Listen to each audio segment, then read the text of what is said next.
जय नमोस्तु तत्त्वं च नन्दे आनन्दे मां चेने नन्द सहा परमितातिपद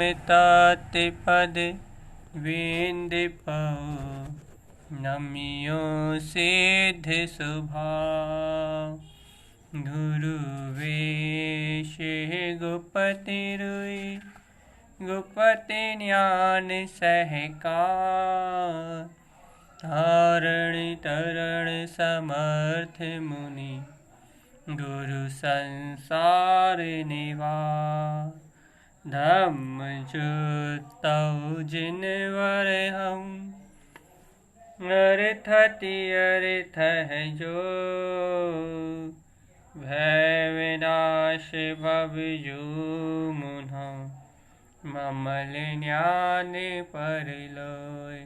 देव को, गुरु को, धर्म को, शास्त्री को बारंबार नमस्कार हो। ओंकार वेदांति शुद्धात्म तत्त्वं प्रेमामि नित्यं तत्त्वार्थ सार्धम् ज्ञानमयं साम्यिकदर्शिने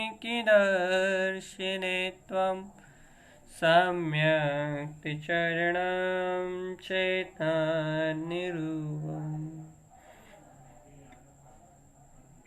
बोलिए सहज समय शुद्धात्म देव की जय हो, जय हो, जय हो। आचार्य प्रवर सद्गुरु तारण तर्मलाचार्य जी महाराज की जय हो, जय हो, जय हो। जिनेन्द्र परमात्मा की अमृतमय शुद्ध जिन देशना की जय हो, जय हो, जय हो। अपना वांचन चल रहा है गाथा नंबर 11 और आज गलती से सेट हो गई डिस्प्ले पे 13। चलो लेकिन वांचन गाथा नंबर 12 वो गाथा नंबर 11 का ही चल रहा है। और यहाँ आचार्य तारण स्वामी 75 गुणों को गूंथने का उपदेश दे रहा है। 75 गुणों को, तो फिर 75 गुणों में किस किस के गुण?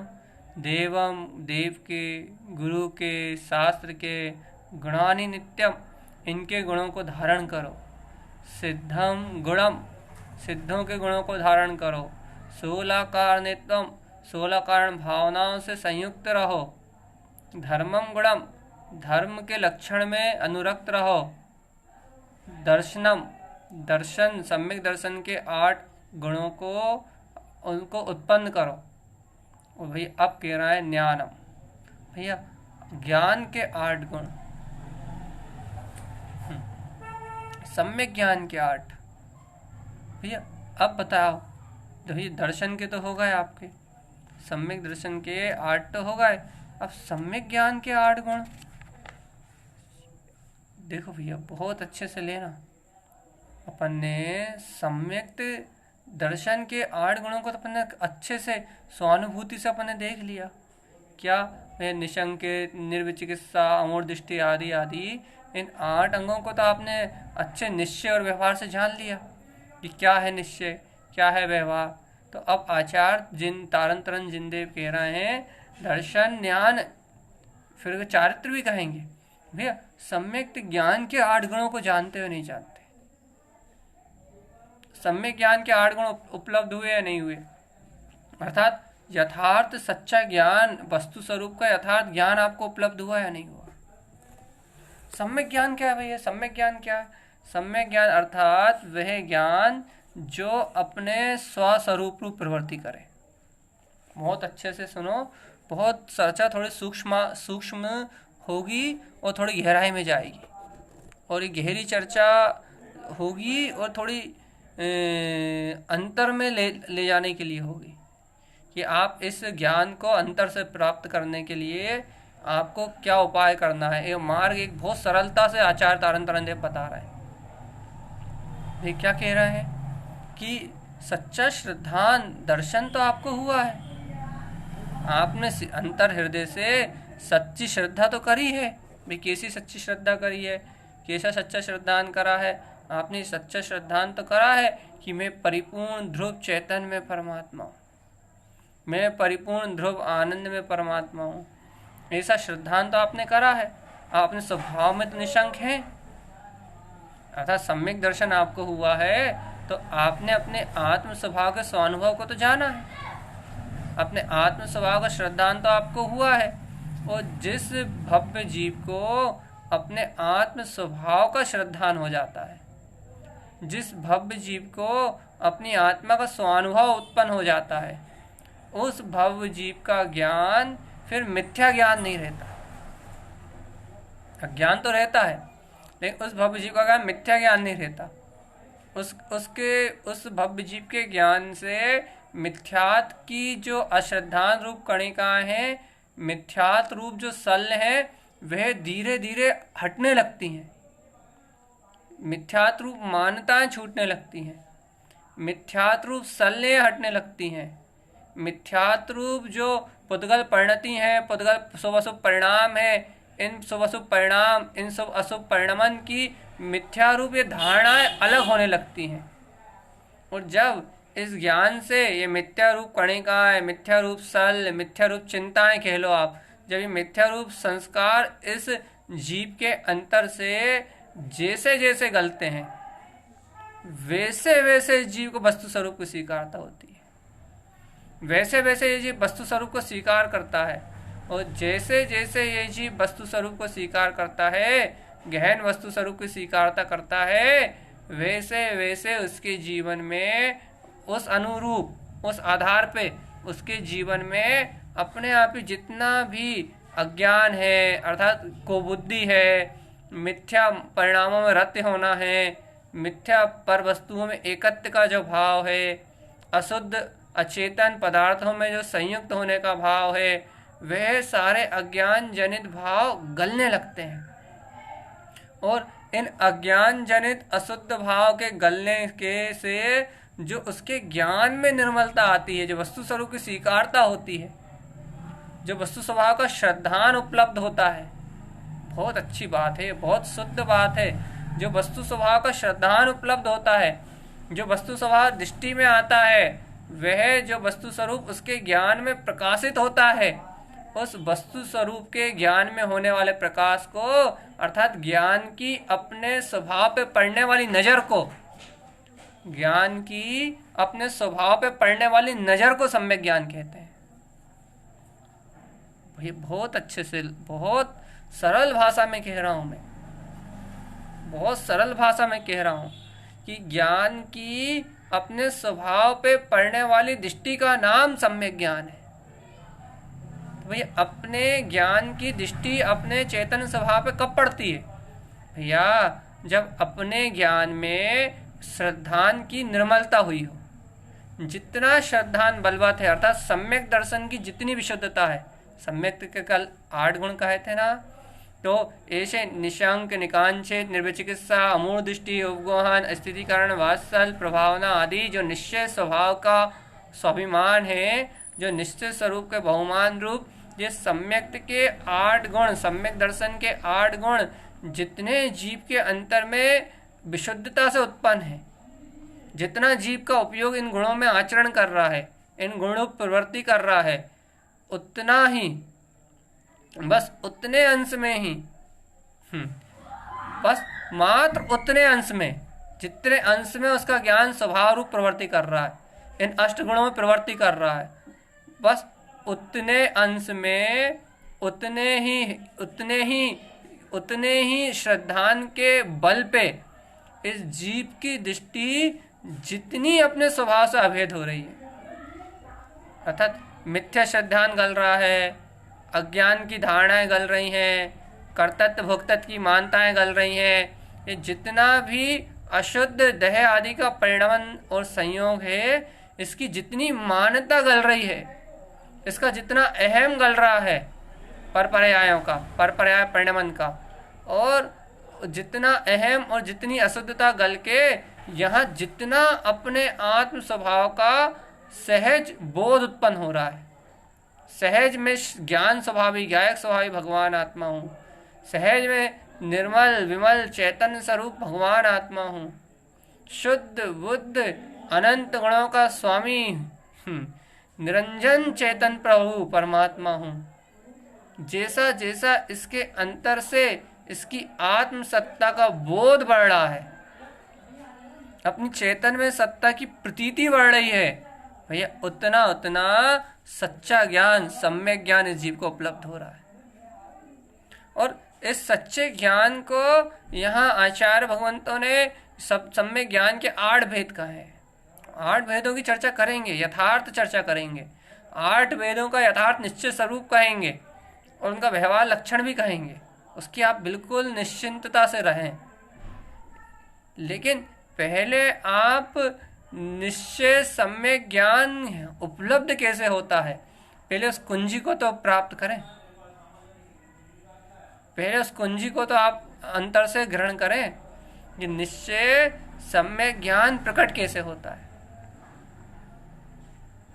वह सम्यक ज्ञान उपलब्ध कैसे होता है। भैया वह सम्यक ज्ञान उपलब्ध कैसे होता, अर्थात वह सम्यक ज्ञान प्रकट कैसे होता, अर्थात भैया आपको ये पता तो हो कि सम्यक ज्ञान होगा किसे, ये गुण आएंगे किसके अंतर में। जो स्वभाव की जिस भव्य आत्मा को, जिस भव्य जीव को अपने आत्म स्वभाव की रुचि है, आत्म स्वभाव की महिमा है, ऐसे भव्य जीव को जिसे अपने ध्रुव स्वभाव का श्रद्धान बलवत हो रहा है, जिसे अपने आत्म स्वभाव का स्वाभिमान बलवत हो रहा है, अनंत गुणों में आचरण करने का जिन्हें अंतर से ही रुझान है, अनंत चतुष्टय में रति करने की जिनकी स्वयं अंतर परिणति है, स्वानुभूति से जिनका अंतर उपयोग संपूर्ण है, अपने निर्विकल्प स्वभाव को जो जानता है, ऐसे भव्य आत्मा को, ऐसे बिरले कोई विशेष आत्मा के अनुभव को प्राप्त करने वाले कोई आत्मज्ञ ज्ञानी जीव को ये सम्यक ज्ञान उपलब्ध होता है। देखो एक क्षण तो ये सत्य है कि सम्यक दर्शन होते ही सम्यक ज्ञान, युगपात कहे ना तो सम्यक दर्शन होते ही सम्यक ज्ञान उपलब्ध हो जाता है। अर्थात सम्यक दर्शन होते ही सम्यक ज्ञान उपलब्ध क्यों हो जाता है, क्योंकि भैया सम्यक श्रद्धान ज्ञान में ही आता है ना, तो सम्यक श्रद्धान ज्ञान में आने से उस ज्ञान में सत्य और असत का जो निर्णय होता है वो सम्यक ज्ञान में तो होता ही है, श्रद्धा के बल पे होता है ज्ञान। सम्यक ज्ञान जितना श्रद्धा के संग होता है उतना सम्यक ज्ञान में निर्णय होता है। लेकिन अब उस सम्यक ज्ञान की शुद्धि कैसे होती है, अब यहाँ सम्यक ज्ञान की वृद्धि कैसे होती है, सम्यक ज्ञान का विकास कैसे होता है, इस रहस्य को कह रहा है। और इस रहस्य को कहने के लिए सम्यक ज्ञान के 8 अंगों को जानना पड़ेगा। और सम्यक ज्ञान के 8 अंगों के जानने के पहले भी, सम्यक ज्ञान की शुद्धि को जानने से पहले भी आपको पहले ये देखना पड़ेगा कि आपके स्वभाव का, आपके अंतर में स्वाभिमान कितना है, बहुमान कितना है। क्यों?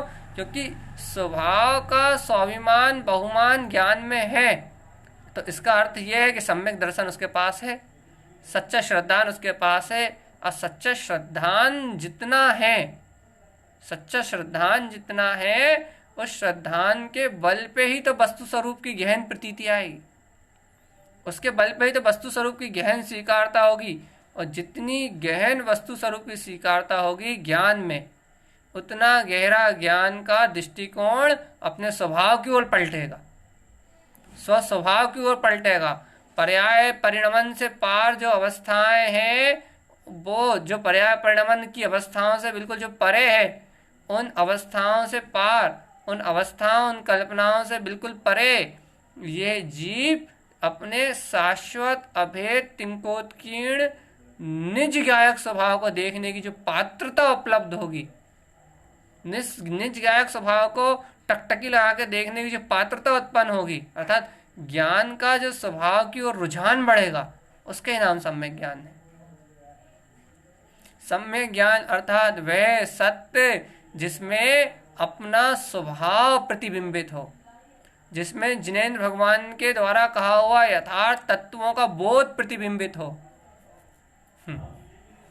जैसा जिन्हें परमात्मा ने कहा है, जैसा जिन शासन में आया है, वैसा पदार्थों का बोध वैसा प्रतीति में आए, वैसा ना दिखे कि अपन देख रहे हैं ये माता, ये पिता, ये पुत्र, ये रूप, ये रस, ये रंग, ये वर्ण, जो जैसा अपन इन द्रव्यों को देख रहे हैं ऐसा नहीं दिखता सम्यक ज्ञान।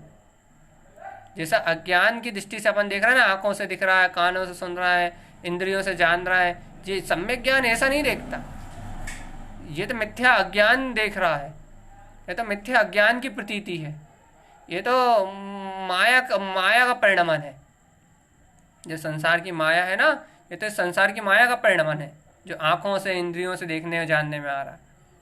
तो भैया फिर यहाँ आचार्य भगवंतों ने सम्यक ज्ञान की विशुद्धि का जो मार्ग दिया है, उस विशुद्धि में, उस सम्यक ज्ञान की विशुद्धि में, उस सम्यक ज्ञान की निर्मलता में जो यहाँ आचार्य जिन तारन देव मार्ग दे रहे हैं, जो आचार्य जिन तारन देव जो सूक्ष्म रहस्य को बता रहे हैं, सो सूक्ष्म रहस्य का प्रतिपादन कर रहे हैं, वो सूक्ष्म रहस्य ये है, वो सूक्ष्म शक्ति, जो सूक्ष्म सत्ता है वो ये है, क्या है भैया, वह सूक्ष्म शक्ति, वह सूक्ष्म सत्ता है अपना अतीन्द्रिय आत्मा जहाँ दर्शित होने लगे वहाँ सम्यक ज्ञान। दर्शित होने का अर्थ ये नहीं होता कि वो निराकार चेतन में स्वभाव दिखाई देने लगे। हाँ, दर्शित होने का मतलब ये होता है कि ज्ञान में उसकी प्रतीति आने लगे, जैसा जिन भगवान कह रहा है वैसा वस्तु स्वरूप प्रतीति में आने लगे, अर्थात कर्तव्य भोक्तत्व आदि संस्कार ढलने लगे, ढहने लगे, क्षीण होने लगे, और आकर्ता आभोक्ता चैतन्य में स्वभाव ही मेरा स्वभाव है, ऐसी ज्ञान में सहज स्वीकारता होने लगे, सहज स्वीकारता। और सहज स्वीकारता का अर्थ ये है कि ज्ञान में, ज्ञान की सहज स्वीकारता का अर्थ है कि ज्ञान में, जहाँ ज्ञान में ज्ञायक रूप सहज स्वीकार होगा तो वहाँ ज्ञान में सहज ज्ञान ही तो बरतेगा। यहाँ देखने का मतलब, यहाँ देखने का मतलब ये नहीं होता जैसे इंद्रियों में आँख खोलो और देखो। यहाँ देखने का मतलब ये होता है कि वैसा ही स्वीकार होते जाना।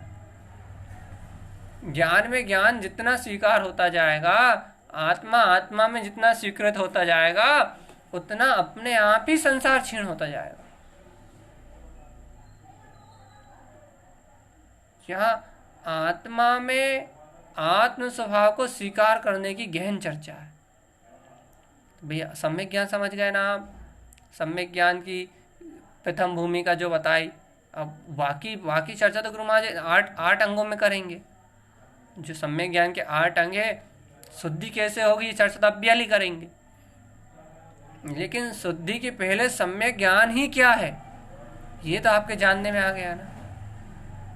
जहाँ अपना स्वभाव दर्शित हो, जहाँ निज स्वभाव दर्शित हो, जहाँ अपना ज्ञायक में ज्ञान, अपना ज्ञायक ज्ञान में अपना अभेद स्वभाव दर्शित हो, गहराई से स्वीकार हो, वहाँ सम्यक ज्ञान।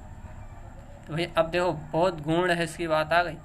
ये सम्यक ज्ञान में जहाँ अपना स्वभाव हो, हाँ, जहाँ अपनी चेतना दिख रही हो बिल्कुल यथार्थ, जहाँ वस्तु स्वरूप झलक रहा हो, हाँ, उसके नाम सम्यक ज्ञान है।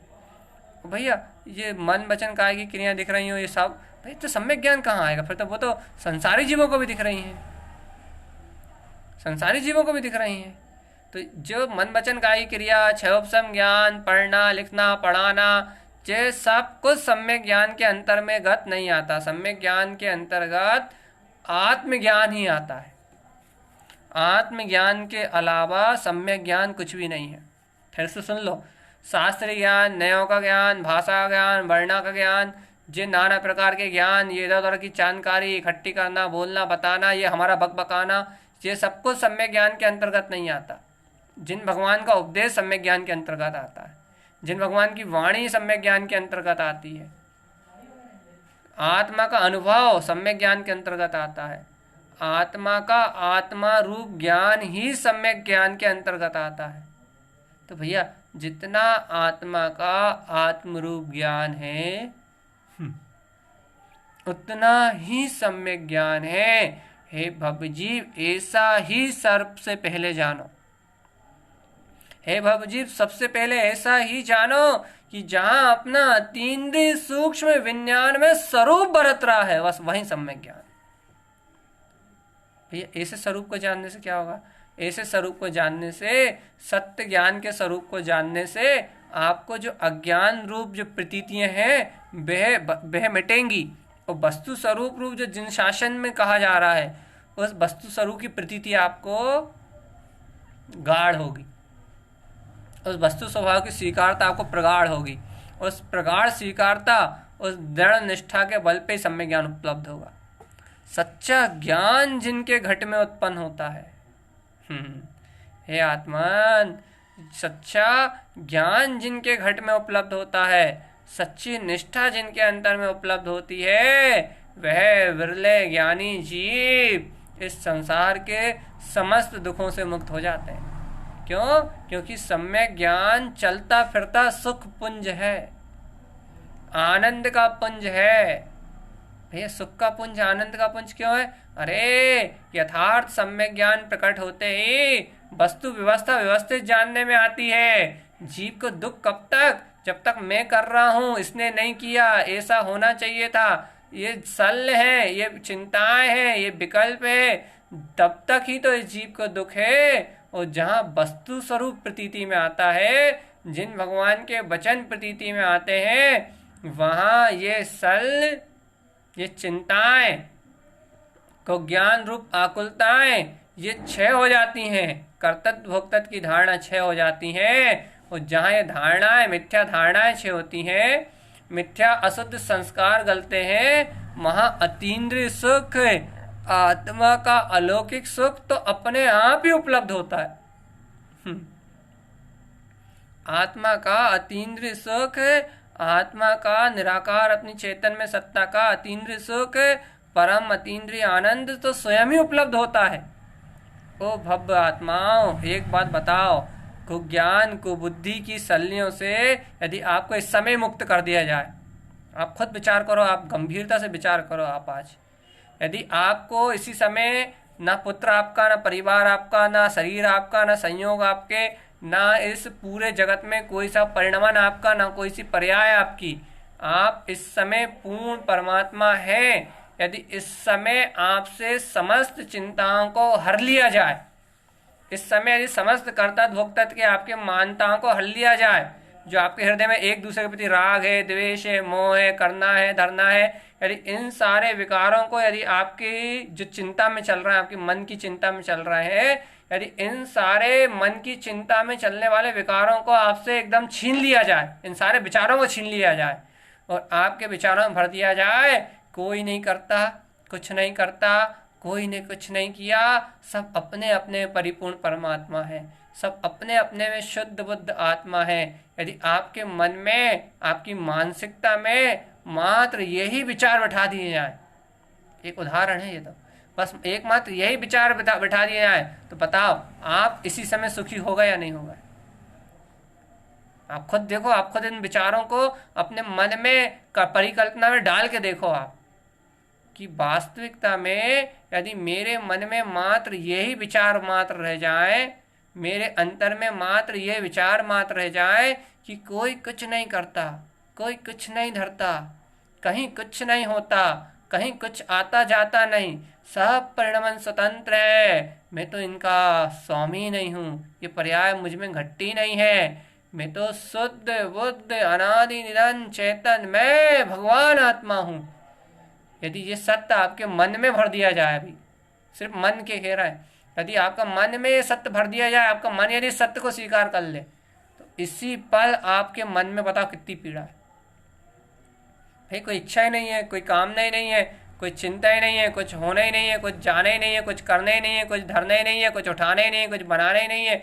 भैया आनंद ही आनंद है, निश्चिंतता ही निश्चिंतता है, निराकुलता ही निराकुलता है।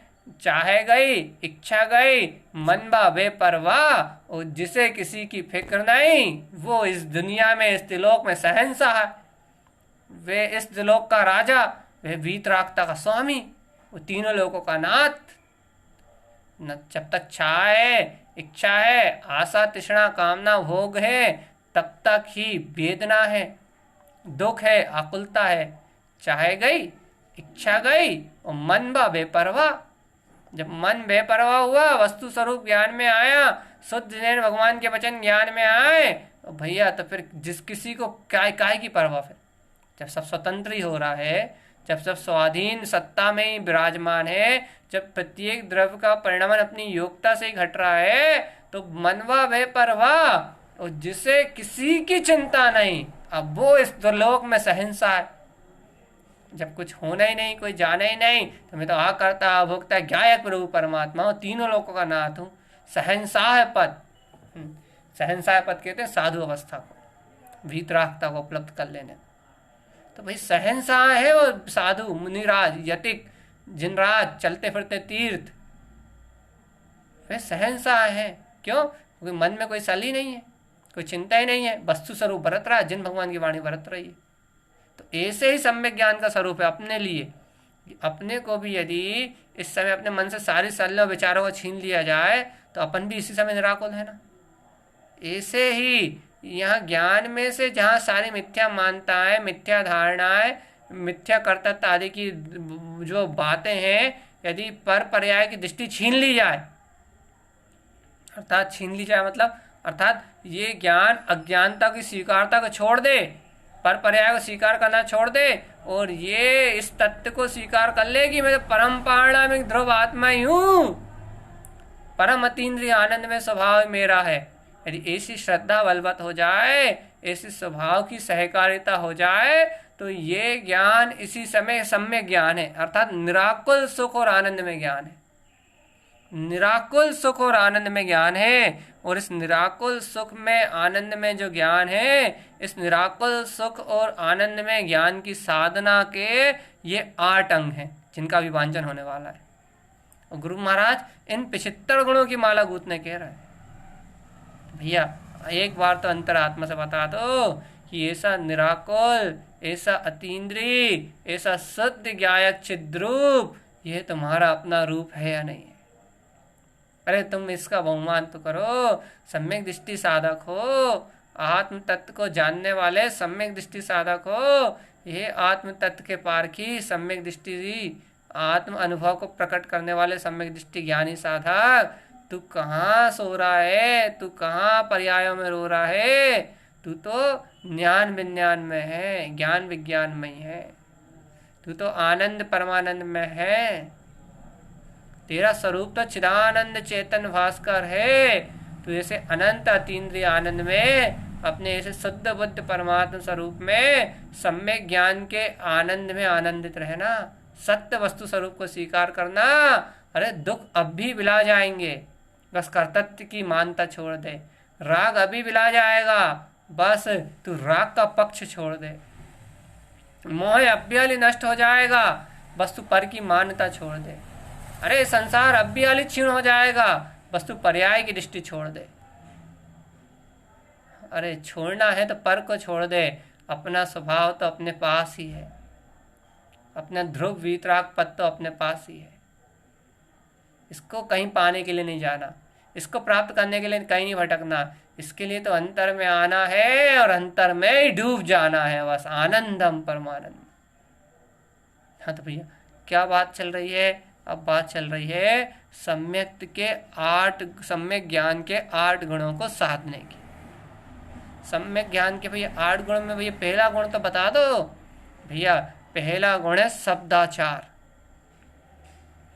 सम्यक ज्ञान का पहला गुण है शब्दाचार, अर्थात शब्दों का आचार। ये क्या है शब्दों का आचार? भैया शास्त्र में व्यवहार से, शास्त्र में जो शब्द आदि हैं, पद आदि हैं, उनका शुद्धता से पठन पाठन करना, ये व्यवहार में कहा जाता है। वे शास्त्र आदि को शुद्धता से पढ़ो, शुद्धता से पढ़ो, शुद्धता से पढ़ाओ। इसका ध्यान रखो कि शास्त्र पढ़ने में अशुद्धि ना हो, व्यवहार से।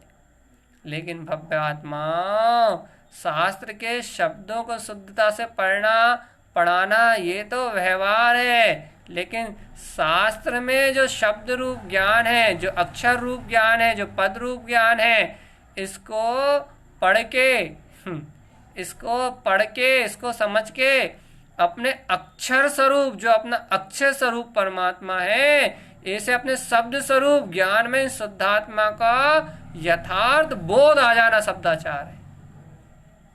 शब्द आचार अर्थात शब्द में आचरण करना। भाई शब्द आचार में आचरण करना अर्थात शब्द का आचार क्या है? शब्द का आचार है कि शब्द का जो स्वरूप हो। शब्द का स्वरूप क्या है? शब्द को कहते हैं स्वतंत्र सत्ता में अक्षर।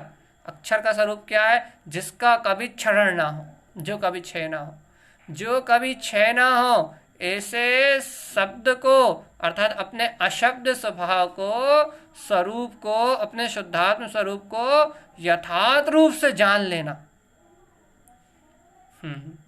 बाहर में जिनवाणी को शुद्ध पढ़ना पढ़ाना, अरे अंतर में अपने आत्म अनुभव को उत्पन्न कर लेना शब्दाचार है।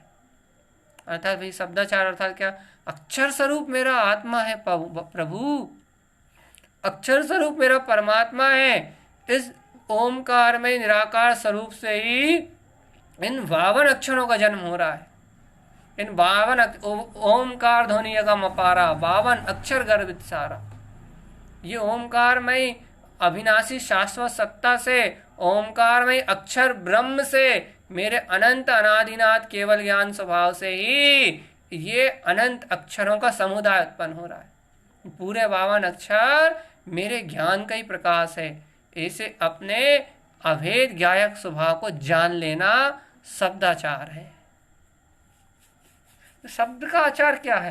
भैया शब्द तो पुद्गल है, शब्दों में जान थोड़ी ना है, लेकिन शब्द के पीछे है जो चैतन्य, शब्द के पीछे शब्दों का जो भाव को ग्रहण करने की शक्ति है, शब्द के पीछे जो जानने वाला है, शब्द के पीछे जो अक्षर स्वरूप अर्थात जो अक्षर स्वरूप है, जिसका कभी क्षय नहीं होगा, ऐसे शुद्धात्म स्वरूप का यथार्थ रूप से जानना, ये सम्यक ज्ञान का पहला लक्षण है। मैंने पहले ही कहा था ना आपसे कि सम्यक ज्ञान की बात है।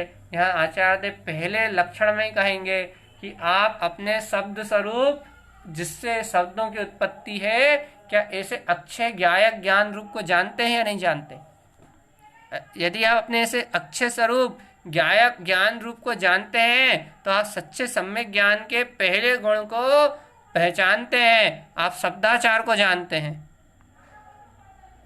और यदि आप शब्दाचार को पहचानते हैं, शब्द के आचार को जानते हैं, अक्षय स्वरूप आत्म स्वभाव को जानते हैं, तो है भव्य आत्मा। यदि पहला आचार शुद्ध है, सम्यक ज्ञान में भी ऐसा है, यदि पहला आचार शुद्ध है तो फिर सारे आचार शुद्ध होंगे। अर्थात देखो, जो भवजीव ग्रंथ को शुद्धता से पढ़ना और सुनना जानेंगे, पठन पाठन करना जानेंगे, वही तो उनका शुद्ध अर्थ निकाल पाएंगे।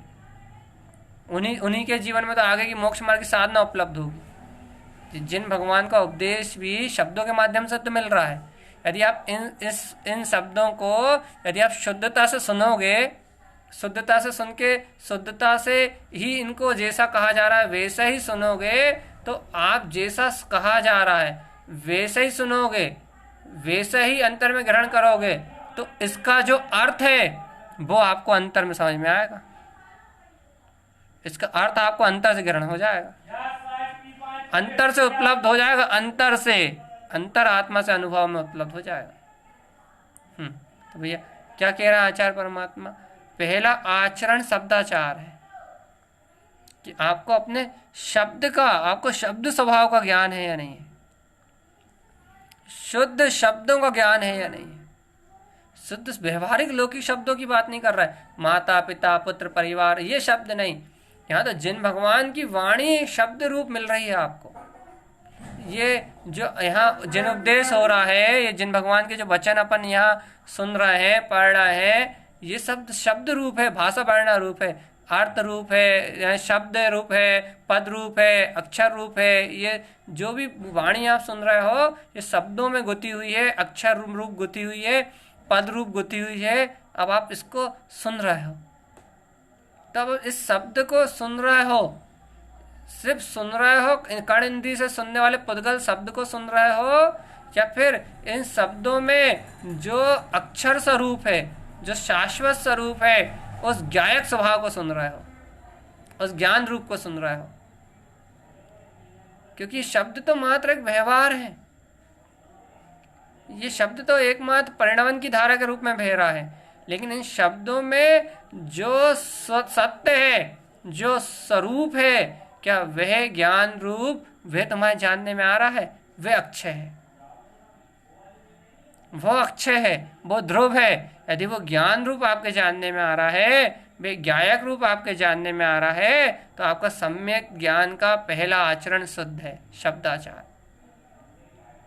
सच्चे ज्ञान का पहला गुण शुद्ध है, शब्दाचार। और निश्चय और व्यवहार से, दोनों से। व्यवहार से तो पढ़ने पढ़ाने में कोई त्रुटि हो रही है तो आप उसे सुधार सकते हो अभ्यास करके।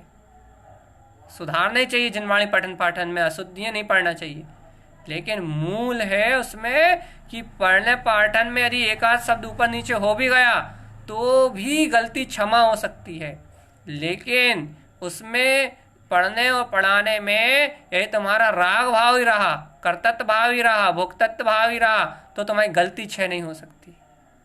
उसको पढ़ने पढ़ाने में तुम्हें तुम्हारे अक्षय स्वभाव का बोध होना चाहिए। इसका नाम है शब्दाचार। व्यवहार की त्रुटि फिर भी क्षम में हो सकती है, लेकिन निश्चय की त्रुटि कभी क्षम में नहीं है।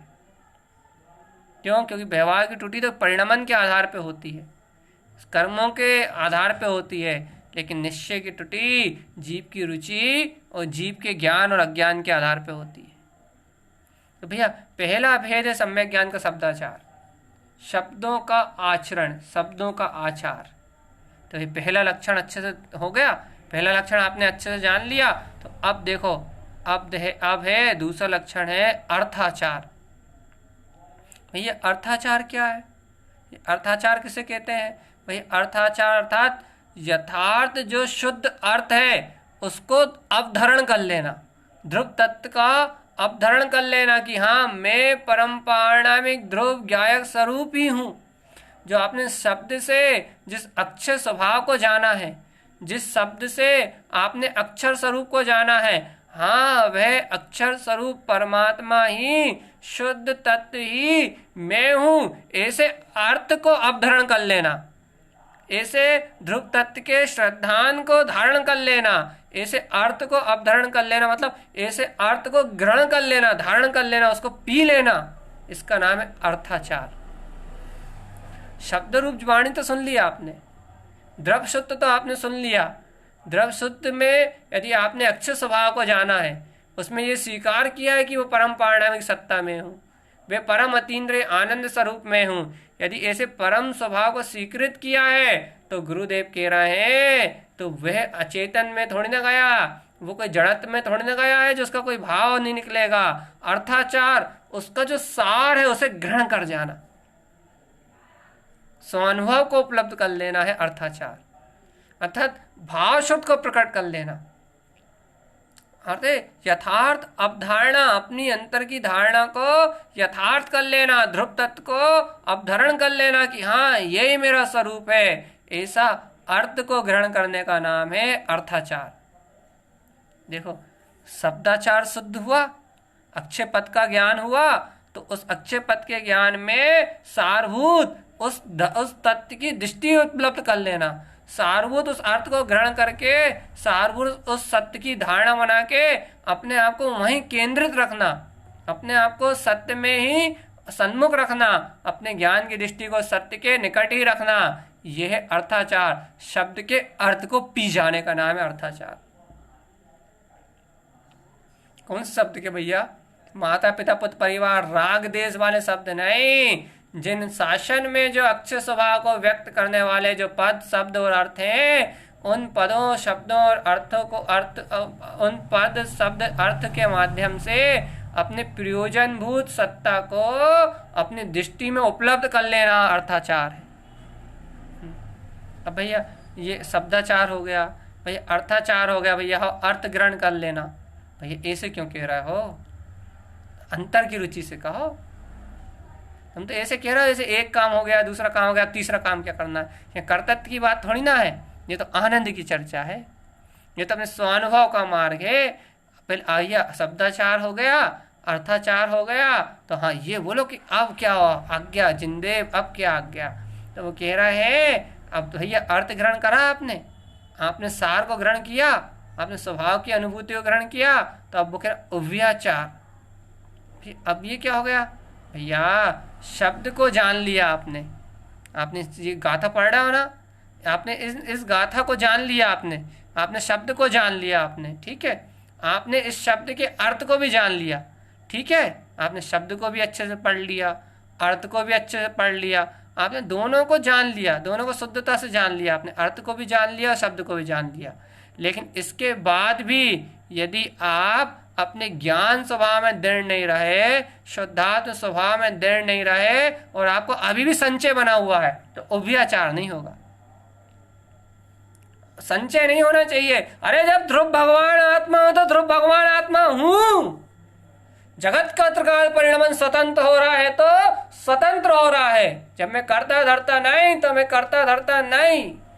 उभयाचार, जब पद सब शब्द को जान लिया, जब आपने उसके अर्थ को जान लिया, जब शब्द और अर्थ दोनों को शुद्धता से जान लिया आपने, तो भव्य आत्मा फिर संचय रहित हो जाओ, फिर शंका कैसी, मैं तो ध्रुव शुद्ध तत्व भगवान आत्मा हूं ना, ज्ञान विज्ञान में मेरा स्वरूप है ना।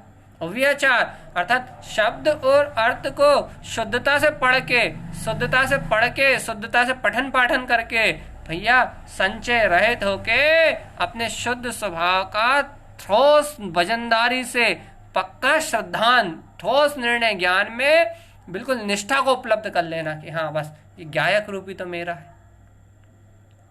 व्यवहार में शुद्ध पठन पाठन करके जिनवाणी पे कोई संचय ना होना, और निश्चय में भी यही है, जिन वचनों में जो गायक स्वभाव आया है बस वो गायक स्वभाव ही मेरा है, उसमें कोई संचय ना होना। भैया शब्द को जान रहे हो, अर्थ को जान रहे हो, तो फिर भ्रमित कैसे हो सकते हो। उभयाचार का पालन होना अनिवार्य है। निशंक रहना, निशल्य वृत्ति, हाँ ब्रह्मास्मि की गर्जना रखना कि हाँ मैं तो वे गायक स्वरूप ही हूँ जो मैंने स्वीकृत किया है, मैं तो वह अतीन्द्रिय आत्मा ही हूँ जो मेरा शुद्ध स्वभाव है। ऐसे शुद्ध स्वरूप का ज्ञान होना भैया संचय से रहित, लेकिन संचय से रहित, शल्यों से रहित अपने शुद्ध स्वभाव का ज्ञान होना, यह उभयाचार। जहाँ संशय खत्म हो जाते हैं ज्ञान में, वहाँ उभयाचार उत्पन्न होता है, और जब तक संशय है जब तक उभयाचार नहीं हो सकता। भैया निश्चय की बात है ये, सच्चे ज्ञानी साधक की बात है ये। अब उसके बाद गुरु महाराज कह रहा है शब्दाचार शुद्ध, अर्थाचार शुद्ध, उभयाचार शुद्ध, तो भाई गुरु महाराज अब क्या, कालाचार, समय की मर्यादा को जानना। इस समय की मर्यादा क्या है, व्यवहार से पहले बता दें तो सामायिक ध्यान के समय भैया आत्मचिंतन करो, तत्व चिंतन करो, आत्मा का मनन करो, स्वस्वरूप का अध्ययन करो, आत्म रुचि वाला स्वाध्याय करो, ये तो ठीक है सामायिक ध्यान के समय, लेकिन अन्य कार्य ना करना, माला खिसकाना नहीं, कर्तव्य के भूत उतारने के लिए इधर उधर के शास्त्र नहीं पढ़ना, मनोरंजन के शास्त्र नहीं पढ़ना, जानकारी वाले शास्त्र नहीं पढ़ना।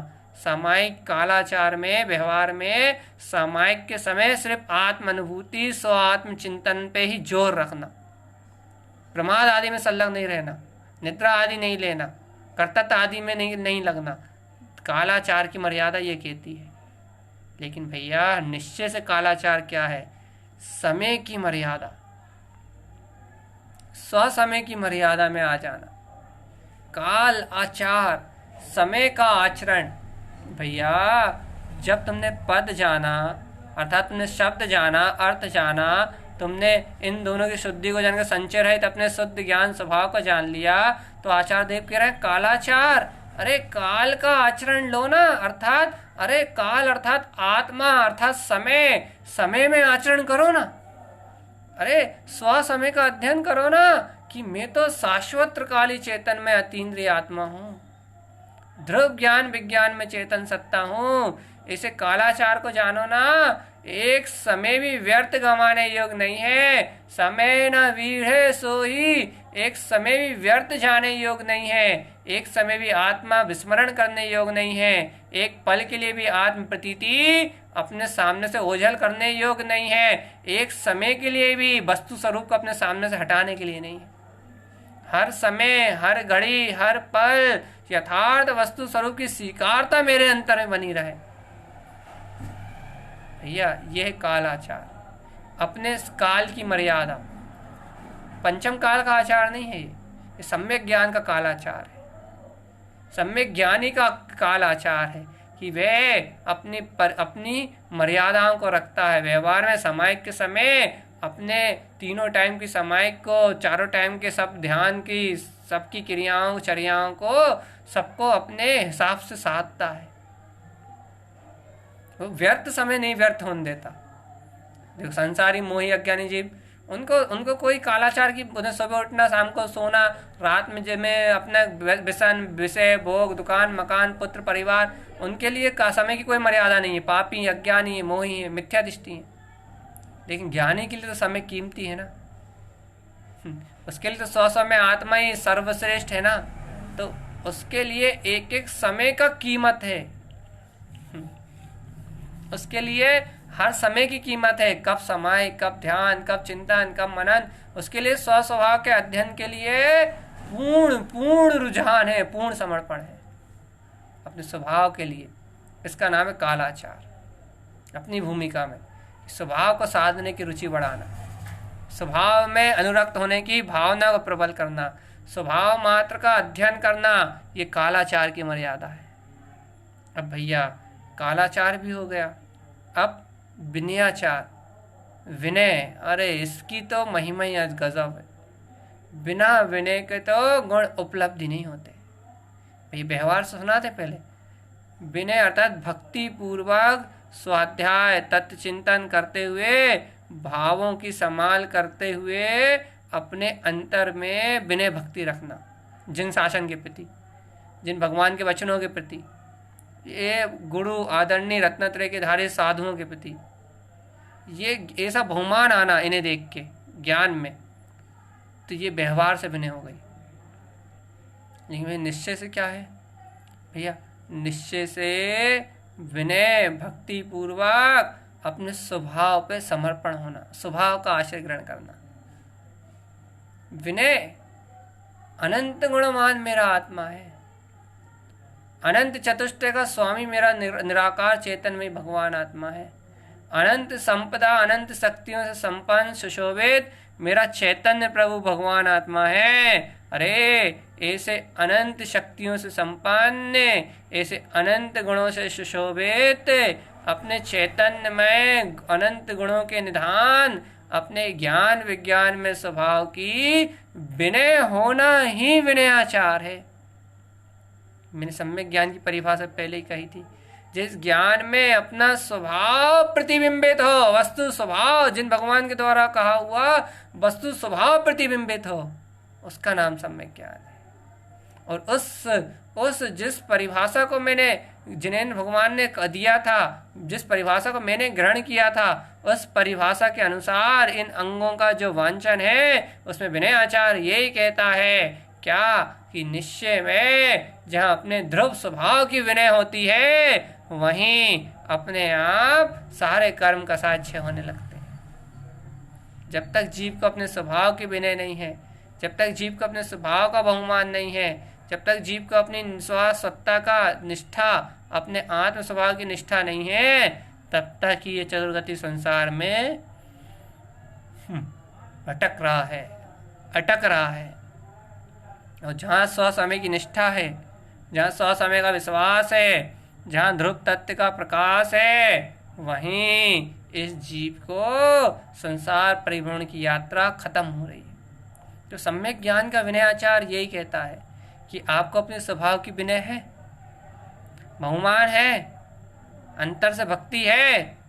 यदि है स्व आत्मचिंतन, ये तत्व देशना सुन रहे हो, तत्व की भक्ति है, जिन भगवान के वचनों की भक्ति है, जिन भगवान के वचनों को बहुमान है, यदि है तो विनय आचार का पालन है, यदि नहीं है तो विनय आचार का पालन नहीं है।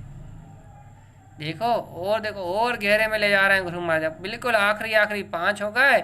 छठा उपधानाचार, ये क्या है भैया? ये एक विशेष गुण है। क्या है भैया ये? भैया उपधानाचार का अर्थ होता है आराधना की विस्मृति बिल्कुल ना हो पाए, अपने स्वभाव का निरंतर स्मरण बना रहे, अपनी ध्रुव सत्ता का निरंतर बोध बना रहा है, प्रतीति में झलकता रहा है कि हा, जब जान लिया, जब मान लिया, जब स्वीकार कर लिया कि वह अतीन्द्रिय आत्म सत्ता ही में हूँ, तो हर पल हर घड़ी आत्म आराधना में बीते। कितना सरल है। जब जान लिया कि अजर अमर अविनाशी आत्मा में हूँ, जब जान लिया जन्म मरण पर से परे परमात्मा में हूँ, जब जान लिया कि केवल ज्ञान में सत्ता में हूँ, जब स्वीकार कर लिया कि शरीर पुद्गल अचेतन देह से भिन्न मैं वह अद्भुत निराकार चेतन में अतीन्द्रिय आनंद में भगवान आत्मा हूँ। हे भव्य आत्मान, जब ऐसे निराकार अतीन्द्रिय जयवंत स्वभाव को जान लिया, तो अब बताओ आराधना की विस्मृति कौन करेगा? अर्थात अपने आत्मिक अतीन्द्रिय सुख को कौन छोड़ेगा? जो सम्यक ज्ञानी है वो तो नहीं छोड़ेगा, जो सच्चा ज्ञानी है वो तो नहीं छोड़ेगा। जो अपने स्वभाव की टकटकी लगा के अपने अतीन्द्रिय आनंद को देख रहा है, तो वो अपने स्वभाव के आनंद का विस्मरण क्यों करेगा? कौन ऐसा मूर्ख है, कौन ऐसा मूढ़ व्यक्ति है? मूढ़ व्यक्ति कर सकता है। मूढ़ व्यक्ति क्या करता है कि खारे जल को पीते पीते सुखी रहता है, खारे जल को पीते पीते ही अपना जीवन निकाल देता है, जिससे प्यास और बढ़ती है, दायना और बढ़ती है। खारा समुद्र का जल पियो, प्यास बुझती नहीं है, दायना और बढ़ती है, प्यास और बढ़ती है, और वो अपना प्यास में दायना बढ़ने से उस पानी को और पीता है, और वेदना होती है, और कष्ट होता है, और ऐसे कष्टों को भोगता ही हुआ ही ये जीव संसार में, अज्ञानी जीव संसार में ही जन्म और मरण करता रहता है। तो अज्ञानी जीव की स्थिति है, लेकिन सच्चे ज्ञानी जीव के पास तो कुएं का ठंडा शीतल जल है। वो समुद्र के पानी की ओर देखेगा क्यों? उसके अंतर में तो खुद स्वयं की ज्ञान की झीर लगी हुई है, उसके अंतर में तो शुद्ध अतीन्द्रिय आनंद फूट रहा है। अर्थात उसे तो स्वयं स्वीकार है कि अनंत सुख में आत्मा में हूँ, अनंत चतुष्टय में परमात्मा में हूँ। ऐसा गहन स्वीकारता होने से उसके अंतर तो स्वयं का वोर है, स्वयं की ध्रुव ज्ञान विज्ञान में अनंत सत्ता है। वो तो अपने अतीन्द्रिय आनंद का रस पीता है। अरे अपने अतीन्द्रिय आनंद की श्रद्धा से भरा हुआ वे ज्ञान, अपने ध्रुव तत्व की स्वीकारता से भरा हुआ वे ज्ञान अपनी ध्रुवता का विस्मरण क्यों करेगा? अपने आनंद का विस्मरण क्यों करेगा? क्यों मूर्ता में मरेगा? उसको तो अनंत अनंत अतीन्द्रिय आनंद में जो शुद्ध स्वरूप है वो ही इष्ट और प्रयोजन जानने में आता है। इसका नाम है उपधानाचार। भैया 6 हो गए, 2 बचे बस। अब देखो आखिरी में गुरु महाराज सीधे ही शब्दों में कह रहे हैं बहुमानाचार। हाँ, सुन के ही जय जयकार मच जाए। ये ज्ञानी का लक्षण है। बहुमानाचार उन्होंने कह ही दिया कि बहुमान में आचरण, जिन वाणी का आधार बहुमान व्यवहार में, जिन भगवान के वचनों का आधार बहुमान ये, और लेकिन अंतर में बहुमानाचार अर्थात आओ जय जय जय जय जय जय जय अपने शुद्धात्म निराकार अनंत सिद्ध स्वभाव, इसकी अंतर से जय जयकार की गर्जना होना। आहा, मैं अतीन्द्रिय आनंद में स्वभाव हूँ।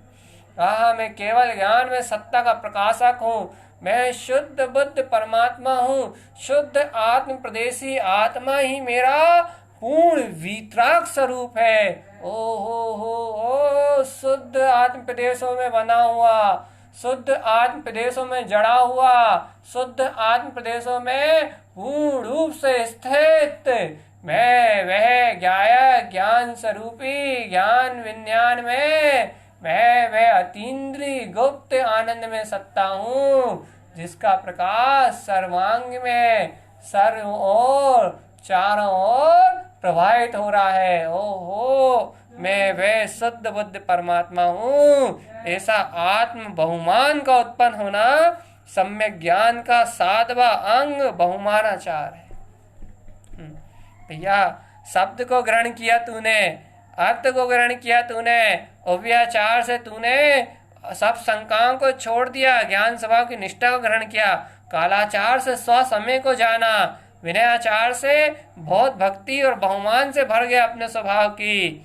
तो भैया अब गुरुदेव कह रहे हैं अब काय की देर है, अब तो अहम ब्रह्मास्मि की ललकार से उस ध्रुव सत्ता का बहुमान बहुमान प्रस्फुटित हो, उस ध्रुव सत्ता की जय जयकार उपलब्ध हो, उस सत्ता का अहम बढ़ते जय जयकार उपलब्ध हो। ये बहुमानाचार, बाहर में गुरुओं का, बाहर में सत्य धर्म का बहुमान और अंतर में अपने सत्य स्वभाव का बहुमान, बाहर में भी वीतराग जिन शासन की महिमा उसका बहुमान और अंतर में भी वीतराग शुद्ध स्वरूप का बहुमान।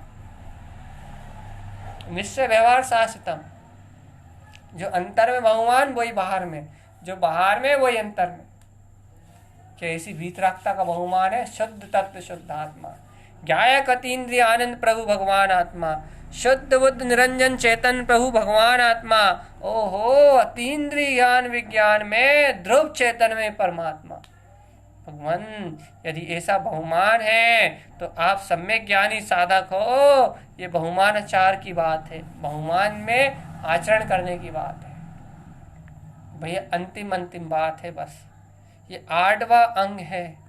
गुरु महाराज कह रहा है बिल्कुल चूकना नहीं, सच्चे ज्ञान को उपलब्ध कर रहे हो। अरे आत्म अनुभव किया है तो सच्चे ज्ञान को उपलब्ध कर चुके हो, अब तुम सच्चे ज्ञान में आचरण कर रहे हो, सम्यक ज्ञान की निर्मलता को जान रहे हो, सम्यक ज्ञान की विशुद्धि के मार्ग को जान रहे हो, तो अब बिल्कुल बहुमानाचार के बाद आप बिल्कुल आत्म बहुमान से तो भरे ही हो, आत्म बहुमान से तो भरे पूरे हो ही। अब बिल्कुल भी कुछ विकल्प मत करो, अब बिल्कुल भी कोई सल मत रखो।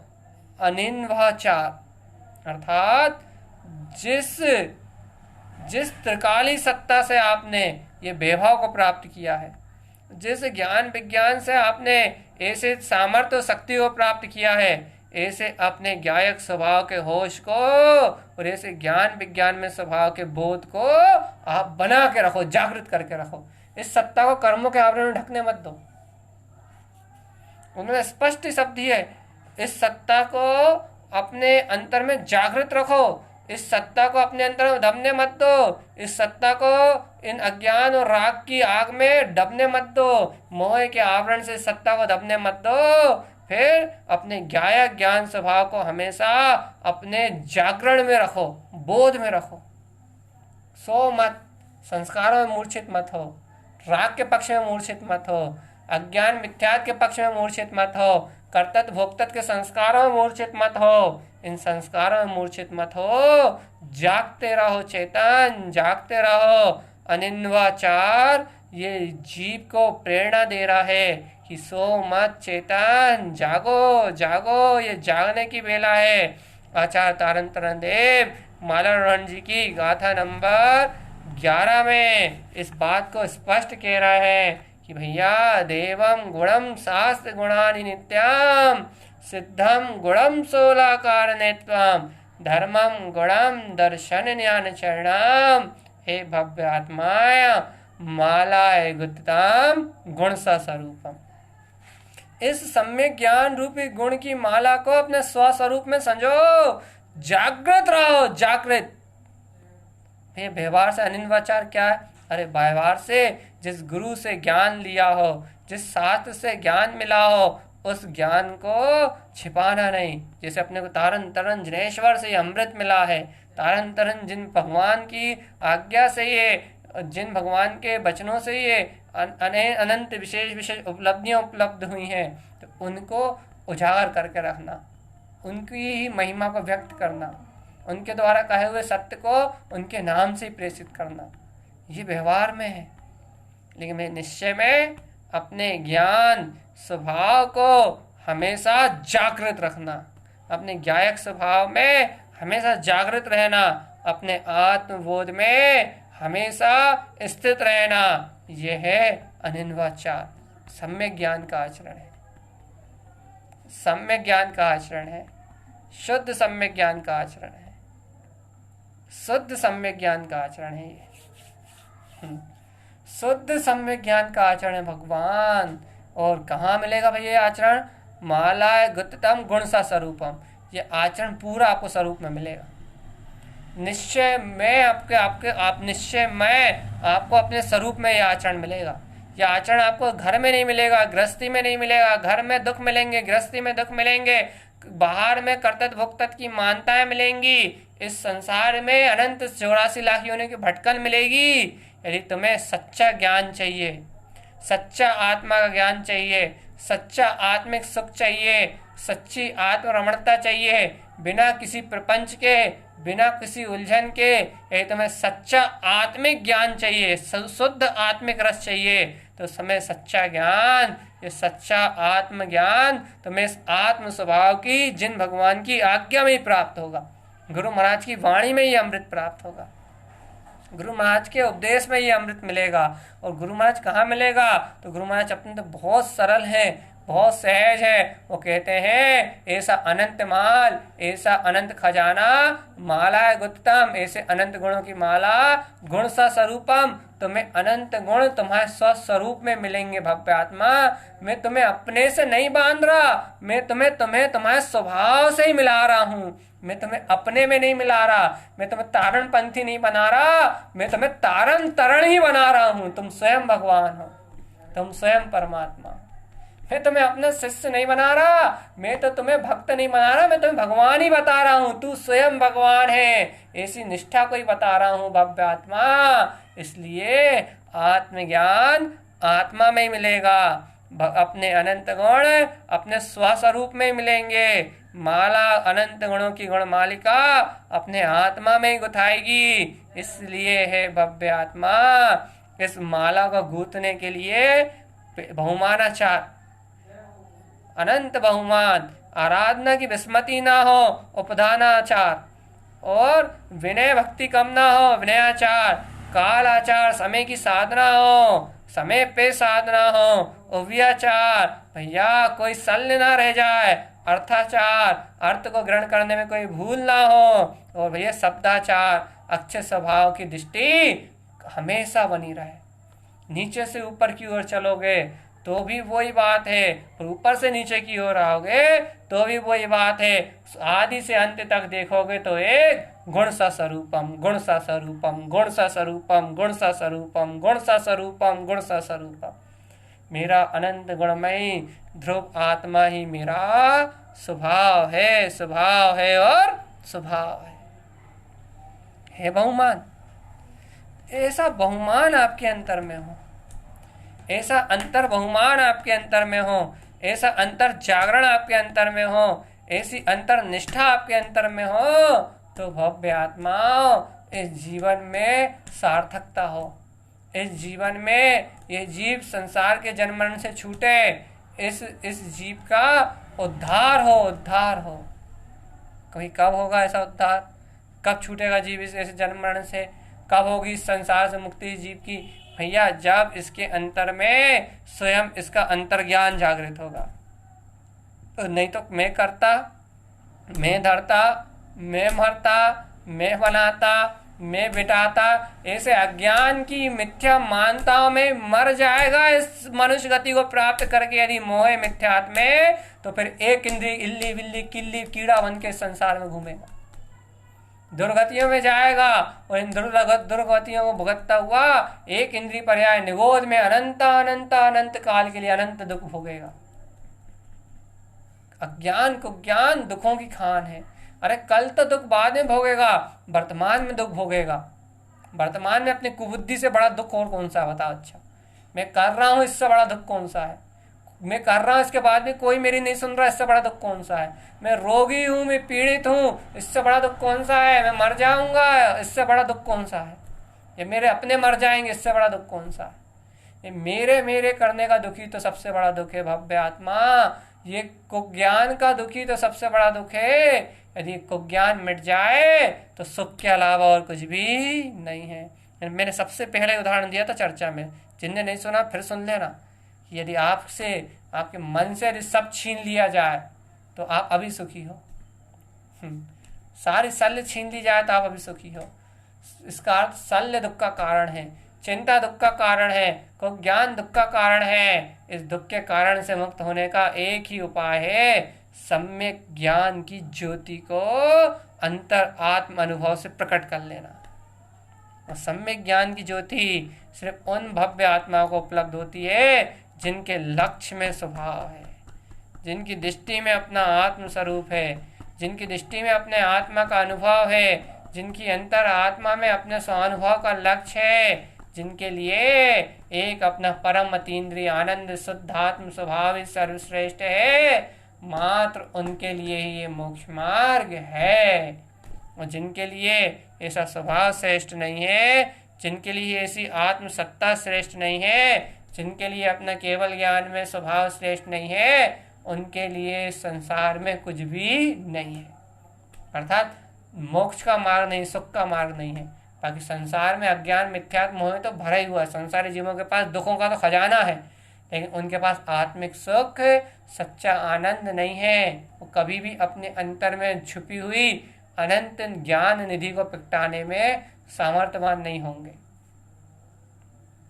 में सच्चा ज्ञान चाहिए, सच्चे ज्ञान के लिए सच्ची श्रद्धा चाहिए, सच्ची श्रद्धा के लिए अपने शुद्धात्म स्वभाव का अंतर से विश्वास चाहिए कि हाँ, वह परम अतीन्द्रिय आनंद में सत्ता ही मैं हूँ। और ये सत्ता भी दिखाई दे रहा है, पुद्गल पर्याय परिणमान, ये सब तो एक समय की माया है, झोंका है हवा का। कब उड़ जाएगा विभाव का हवा का झोंका, तुम्हें पता ही नहीं लगेगा, तुम्हारी दृष्टि में ही नहीं आएगा चेतन राजा। ये पर पर्याय रूप पर्याय परिणमन का हवा का झोंका कब निकल जाएगा, कब उड़ जाएगा। इसलिए ये संसार एक हवा का झोंका है, ये पर पर्याय सब एक हवा का झोंका है। ये हवा का झोंका, ये पर पर्याय कब पलट जाएगी, कब मिट जाएगी, ये तुम्हें पता ही नहीं लगेगा। इसलिए अपने आत्म स्वभाव का, अपने ध्रुव स्वभाव का श्रद्धान, अपने ध्रुव स्वभाव का ज्ञान करो। इससे ही सिद्धि, इससे ही मुक्ति और इससे ही निर्वाण, सब कुछ इससे ही है। बहुत सरल है भैया। इसलिए आचार्य देव की इस बात को जान लो। बस चलती चलती बेरा में फिर कहते हुए जा रहा है, सम्यक ज्ञान वह ज्ञान है जहाँ आत्म अवलोकन हो, घर का अवलोकन नहीं भैया। सम्यक ज्ञान वह ज्ञान है जहाँ वस्तु स्वरूप दिखे, इंद्रिय विषय नहीं भैया। सम्यक ज्ञान वह ज्ञान है जहाँ शुद्ध आत्मा दिखाई दे, राग देश कसाय नहीं भैया।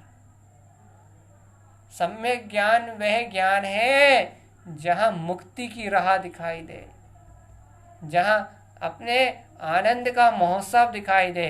भाई दुख कलेश चिंता नहीं भैया, बिल्कुल नहीं। सम्यक ज्ञान वह अमोलक ऐसी निश्चय निधि है जिसे प्राप्त करने के बाद ज्ञानी साधक गंभीर हो जाता है। गंभीर कह रहा हूँ, गमगीन नहीं भैया, नहीं तो गंभीरता के नाम पे गमगीन हो जाओ, हतोत्साहित हो जाओ, मूर्छित जैसे हो जाओ।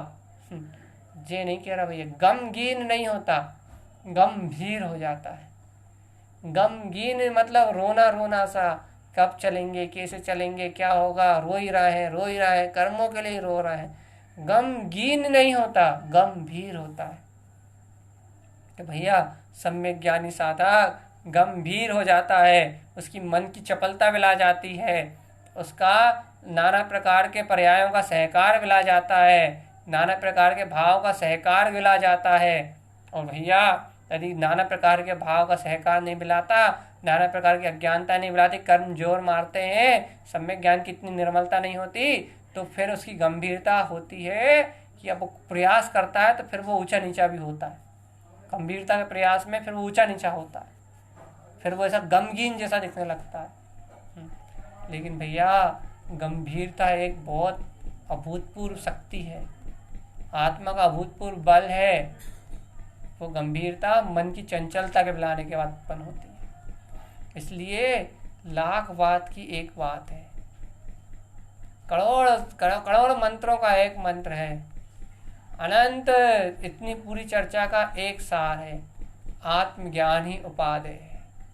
और वह आत्मा ज्ञान में सत्ता, ध्रुव परमात्मा ही मैं हूँ, मेरा अपना स्वरूप है। ऐसी प्रियता हो जाए, ऐसी अंतर की रुचि लग जाए, ऐसे सूक्ष्म स्वभाव से प्रेम हो जाए, ऐसी अतीन्द्रिय सत्ता तुम्हें लुभा जाए चेतन राजा, तो इस क्षण सिद्धि, इस क्षण मुक्ति और इस पल आनंद, आनंद ही आनंद है, परमानंद ही परमानंद है, और आत्मा का अतीन्द्रिय सुख ही सुख है। इस अतीन्द्रिय सुख के, इस परमानंद, इस गुप्त स्वभाव के आगे मुझे और कोई आवश्यकता नहीं।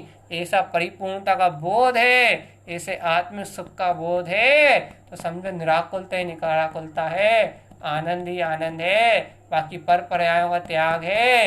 ऐसी ही जिन भगवान से भावना है, ऐसे ही जिन भगवान के वचनों से भावना है, ऐसा अतीन्द्रिय आनंद का, अपने हृदय कंठ सरोवर को भिगा देने वाले ज्ञान रस का ऐसा उपभोग मिलता रहे, बाकी और कोई वांछा नहीं, बाकी और कोई कामना नहीं। ऐसे सम्यक ज्ञान का, जिनेंद्र भगवान के वचनों का, गुरु महाराज की वाणी का, ऐसे सम्यक ज्ञान में अमृत का ही रसपान मेरे जीवन में सदा बना रहे, इतनी ही करुणा गुरुदेव की बनी रहे, इतना ही आशीर्वाद जिन भगवान का बना रहे, बस भैया इतने में ही तृप्ति है। बाकी पर्याय परिणमन में जो होना है वो तो हो ही रहा है, उससे मेरा लेना देना नहीं है। वहाँ से दृष्टि फेरने के लिए, उस पर्याय परिणमन से दृष्टि बदलने के लिए, ये जिन भगवान के वचन ही शरण है, ये जिन भगवान के वचन ही सहाय है, अपना ध्रुव परम पारणामिक परमात्मा ही श्रेष्ठ है। भैया ऐसी महिमा, ऐसे बहुमान, ऐसी विनय, ऐसे काल आचार के साथ यदि अपने अंतर में अपने शब्द अर्थ, अपने स्वभाव का सहकार हो, तो यही सम्यक ज्ञान का सच्चा आचरण है। इसी से मुक्ति है और इसी से निर्वाण है। यही 75 गुणों की माला में से सम्यक ज्ञान के 8 गुणों का आचरण है, जिसे ग्रहण कर अपना सिद्धि मुक्ति का मार्ग प्रशस्त होगा। भैया सबके जीवन में ऐसे सम्यक ज्ञान की ज्योति चले, ऐसे ही सतगुरु का शुद्ध उपदेश है। बोलिए आचार्य प्रभु सदगुरुवर तारण तरणमंडलाचार्य जी महाराज की जय हो, जय हो, जय।